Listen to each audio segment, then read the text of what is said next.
What up, friends? What up, world? It's your boy Jimbo. And I'm that guy, Joe. And welcome to another episode of One Beer at a Time. And I'm going to straighten this frame because I feel like we're a little... wait. There we go. Hey, what's up, everybody? And today we are sojourning to Indianapolis, or the state of Indiana. Yeah, dude, some indie brews. I'm excited for this. So our first one up is going to be Taxman Brewing Gold Standard Belgian Style Blonde. Trust the Gold Standard, our Abbey Style Blonde Ale with golden body befitting of its name.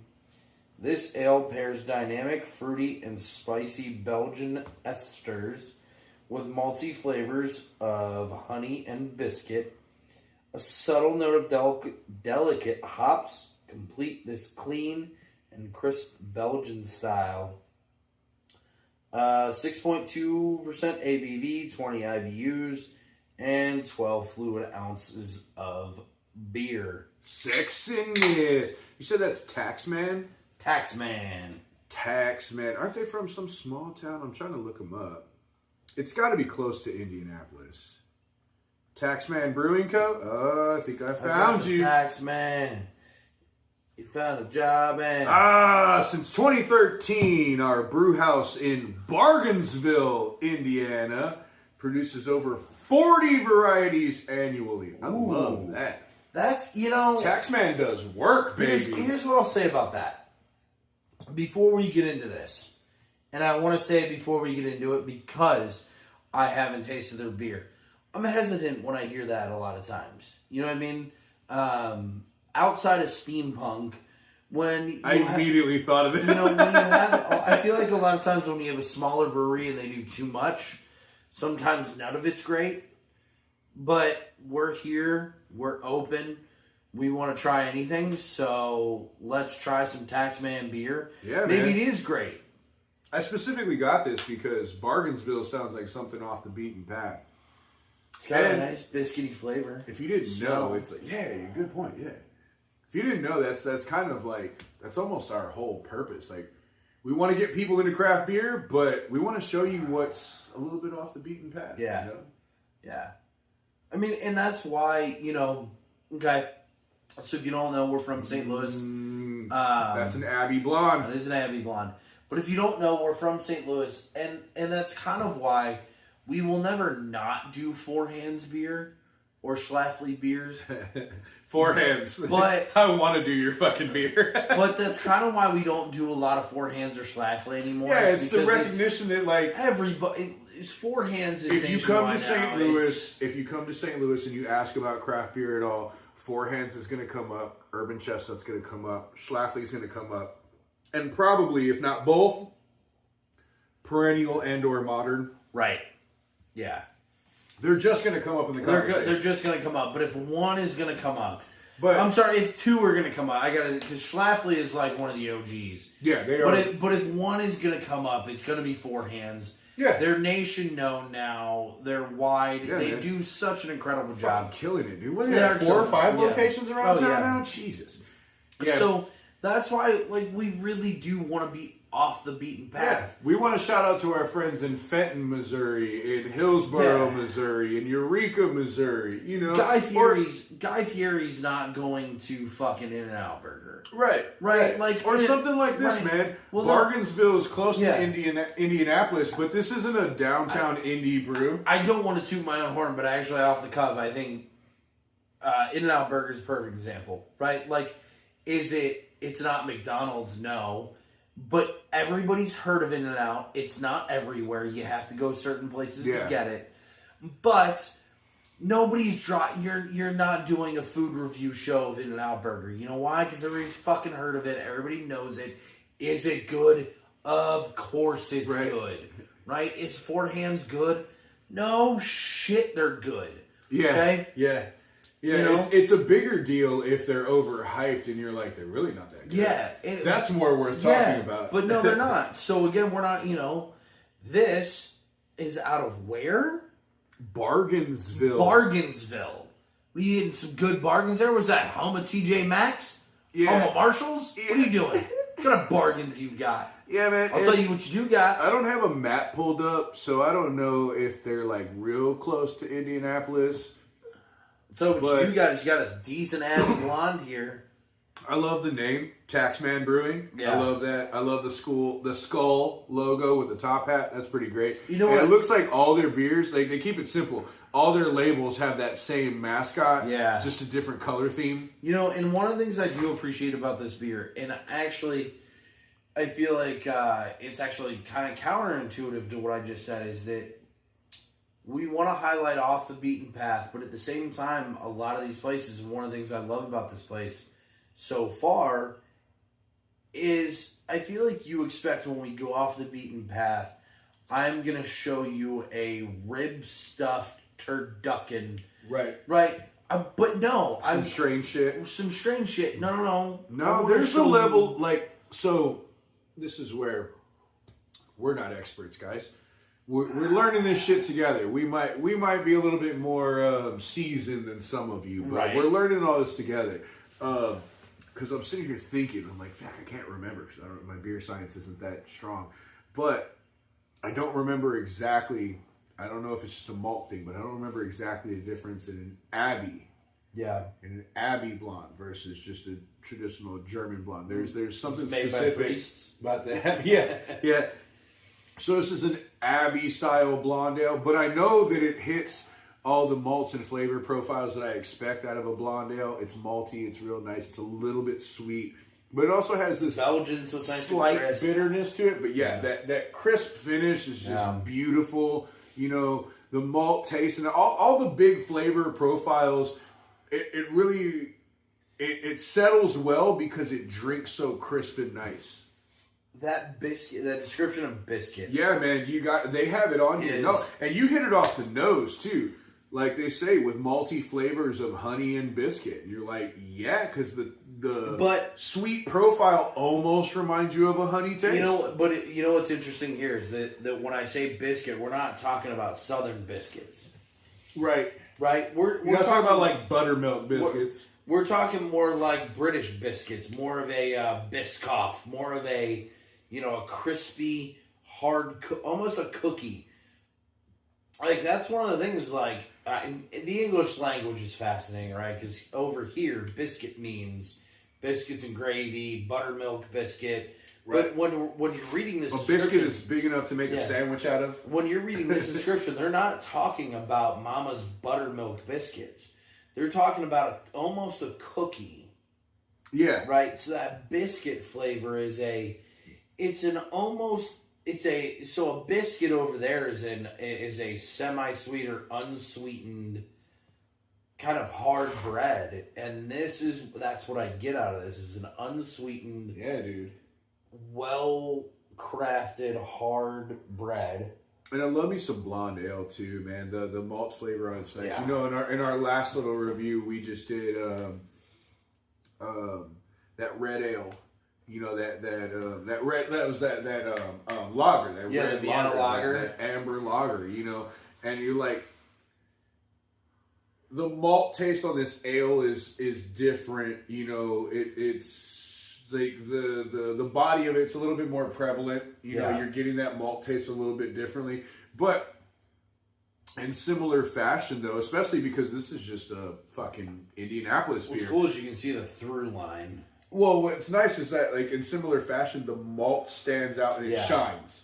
Like I said, this is a Belgian style. You can see the through line. That's a Vienna style. This is an ale. That's a lager. But the craftsmanship of the malt and how it's balanced. You can, you can see the through line from beer to beer, how they evolved, how they changed. It's beautiful. I love it. We're gonna let that. So our next, I do want to know what it's like as it warms up. Yeah, you already know. Our next beer we're gonna taste, our other indie beer, it's literally called Mosaic Moon from Mad Anthony. I love the name. Fort Wayne, Indiana. So Fort Wayne, we know Indiana's got some good brewing. Out of Gary, they have Three Floyds, which is one of the most like well-known yet also underground breweries. They're fucking incredible. Their Zombie Dust is man, lovely. So we got Fort Wayne, Indiana, Mad Anthony Brewing, Mosaic Moon Double IPA with 65 IBUs and 8% ABV. Oh, I love it, bro. An American-style double IPA brewed with a single variety of hop, single American-grown grain bill, allowing the hop to be front and center. Yes. The real star is the Mosaic hop, which gives off a complex and array of pineapple. It's tropical. So you know what? This is going to be... I don't know if it says it on there. This Untapped description. Look, this is interesting.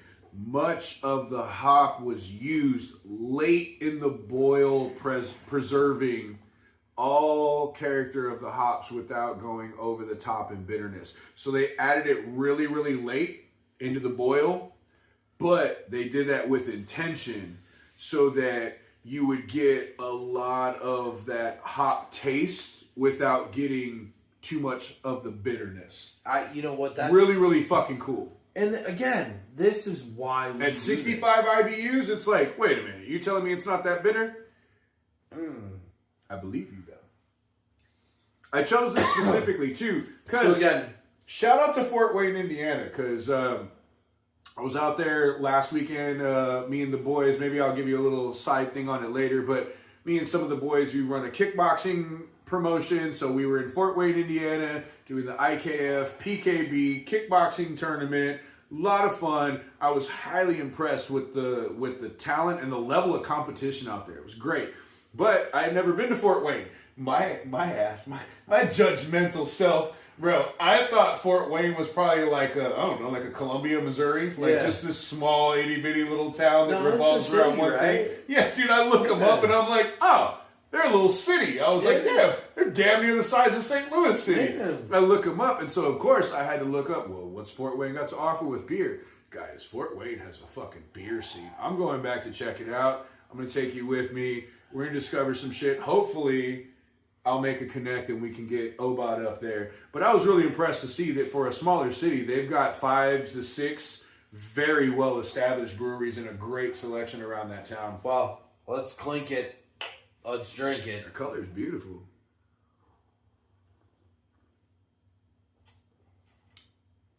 Woo, yeah. Yeah. See, that's they're right. So much hop flavor up front, and you taste bitterness, but there's not a dry, bitter linger that sticks on the back of your palate. It doesn't dry your mouth out. No. It doesn't make you feel like... And that is, I do like that sometimes, but and I do appreciate that is a great point to make, is that we are two hopheads. We love hops, we love hoppy beers, but one of the biggest things that will happen a lot of times, especially with a single hop double IPA, something where they're really trying to show a specific hop, a lot of times what will happen, you'll take a sip of that and it's good. Do not get me wrong. Pipeworks is great at this. Four hands are masters of the single hop. But they will dry your mouth out. You'll go, woo! I got some cotton mouth. Because it's, it just sucks the moisture out. This is where the beer nerd in me, really wants to sit and ask questions to people. Because I love that it's noted on here. Much of the hop was used late in the boil, preserving the characteristics of the hop without going over the top with the bitterness. Yeah. It just makes me want to ask questions because I haven't brewed like this. Yeah, I mean, my first question to you is why? What made you... How did you come to the conclusion? Yeah, exactly. Was that trial and error, or is your science that sharp where you're like, well, you know what we could do? And did you try other beers? I'm fascinated with that, right? Like some people, it's like the way we cook. You're like, hey, you know what would be a good idea? And you tried, and you're like, it didn't work out like you thought. Or you tried, you're like, ooh, but we could do this better. And I know a lot of brewers are like that, but some brewers are such scientists. Yeah, they're so fucking slick that they know what the end product is going to be without trial and error. They're like, nope, if we do it this way, we're going to get something like this. And yeah, man, it totally makes me curious and want to ask questions. Fucking hey, dude. We love Mosaic. And so Mosaic is one of our favorites. And so this Mosaic, is a perfect time to mention again. Please like and subscribe to everything we do. Even if you didn't love the episode. We need that support, friends. We're trying to show you Midwest beer. And the more you like and subscribe, the more you help feed into the ultimate dream. The TV show. The show we're working on. One beer at a time on the road? One beer at a time on the road. It doesn't have to be on the road. What I would love to see it happen is One Beer at a Time podcast just literally just turns into one beer at a time. And we're out there showing you the ins and outs of all these badass small town brewers. I would love for you to just know it as one beer at a time. It's us traveling the world. We're there. We're making it happen. With your support, we'll make it happen a lot faster. Guys, I want you to see me in China. China. Guys, for real, our purpose really is to show you the craft beer scene in and around Missouri and the Midwest, and to help educate our freshman craft beer drinkers who are, you got 1 foot in. You're not quite all the way there, but you're trying out for the team. Yeah. We're gonna take you up under the wing. Don't worry, I'm gonna make you varsity. Yeah. Don't worry. I'm gonna show you what else is out there and things you can find. Your support helps us bring all this cool craft beer scene to you. Not everybody can hop in the car and drive to Fort Wayne, Indiana. Right. And try But a lot of you are traveling in and through Fort Wayne. Yeah. And hey, if you've got an actual cool excuse to stop, hey, I'd love to help you find out why it's worth it to stop there and try out a brewery. You know? So let's give it our rating real quick. We tried 2 beers this evening. See, I have a hard time with this. Because here's I'll give you mine real quick. I feel like sometimes my ADD brain snaps to decisions quicker than yours. Right. I will give the Abbey Blonde a fuck yeah. It's a crisp, cool, not your typical craft beer type of beer. So that's gonna get a fuck yeah from me. Traditional enough. But also has something different. Yeah. And I do. Please do not get me wrong. This Mosaic Moon is a delicious, incredible beer. And that's the other thing. It's like I don't want some of these breweries to see. You know, sometimes I feel like we're obligated to say fuck yeah. I know, because I'm like, one brewer is going to see us say okay and take it real disrespectful. Yeah, and we're like, this beer is okay. Yeah, so I don't want you to take this disrespectfully. This is a strong okay for me. If I run into this again, if I'm at a gas station, if I'm or if I'm in Indiana and I see this, I'm gonna go, oh, they got some Mosaic Moon. I like that. I'll grab that. Yeah. The difference being like, I want to find that again. No offense. Yeah, I want to find that again. I'm with you, man. I'm 100% with that you. If I stumble upon it again. So that's your difference. Is like, I want to hunt that out. Yeah. That I want to stumble upon again. The only big variation that I'll add is that it's not entirely fair to Mad Anthony that Mosaic is heavily used. And there's a lot of great beers made with Mosaic. So on the one hand, I'm like, it's very good, but there's not much about it that I can't find from St. Louis brewers. But also at the same time, it needs to be noted that, it hits all the notes that I want on an IPA. Does. So I'm like, it is no disrespect to not give it the fuck yeah, but it is a very, very strong okay. It's a very strong okay because you know what? It's quality enough that because of this one beer, we will remember Mad Anthony as a brewer in Fort Wayne. But you actually just made it easier for me to describe why it's not a fuck yeah. And it's because, I'm sorry, but a lot of other brewers are using Mosaic hops doing in a lot of different ways and doing great jobs. And your Mosaic hop didn't grab my nuts and say, I got you, bitch. But at the same time, for somewhere just out in the middle of Indiana, Fort Wayne, Indiana, that in no way is any disrespect because it's a great brew. I'm excited if I see this anywhere. And like I said, because of the quality of this brew, I'm not going to forget the name Mad Anthony. Yeah, no. And next time I go up, I'm trying more beer from them because based on the quality of this brew, I know that they have a lot more to offer. It is absolutely quality. It's absolutely top shelf. So with that being said, guys, understand our 3-tier rating system has a very big range. Yeah. So when we say okay, well, this is at the top of the list. This is okay. Okay, I'll definitely drink this again. So, but I'm with you. Yeah. I'm with you. The fucking golden ale brown, like, yeah, that's a fuck yeah. It's a fuck yeah. That's a fuck yeah because you can't help it that it, again, I need to research what exactly makes it an abbey ale, but the traditional level of hops that make it a Belgian style ale, you get what you want on a traditional front, but then also it offers something a little bit different. Yep. A little bit different, man. And I love it. I love it. Yeah. But shout out to Indiana. We fucking love you guys. Our neighbors to the northeast. Northeast. My geography is Neighbors next to Illinois. Y'all up that way. Yeah, I'll be back. I'll be back.